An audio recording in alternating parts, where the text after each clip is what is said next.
James Cameron পরিচালিত ছবির নাম টাইটানিক।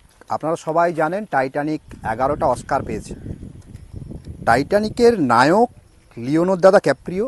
সবথেকে চর্চার বিষয় যেটা হওয়া উচিত আমি মনে করি সেটা সেলিন ডিওনের গাওয়া একটা গান, my heart will go on. এখন বিষয়টা এই জায়গায় যে গানটা তৈরি হওয়ার পেছনের প্রেক্ষাপট কী না, আমরা যেটা জানি যে সেলিন ডিওনকে গানটা গাইবার জন্য অনুরোধ করলেন ছবির পরিচালক জেমস ক্যামেরন। সমস্যা আমাদের এই জায়গায়, যখন তাকে গানটা গাওয়ার জন্য রিকোয়েস্ট করার জন্য গেলেন ওখানে জেমস ক্যামেরন ছবির পরিচালক, তখন সেলিন ডিওন প্রচণ্ড কাঁদছেন ওখানে।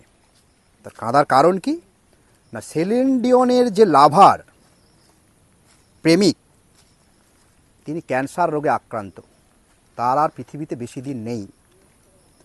অনেক বোঝানোর পর, অনেক জারিজুরির পর সেই মাইলস্টোনটা তৈরি করার জন্য সেলিন ডিওনকে অনুরোধ করে হয়তো বাধ্য করা হলো, এবং জীবনের মনের মাধুরী মিশিয়ে তো বলবো না, জীবনের সমস্ত যন্ত্রণা দিয়ে সেলিন ডিওন গাইলেন সেই বিখ্যাত গানটা।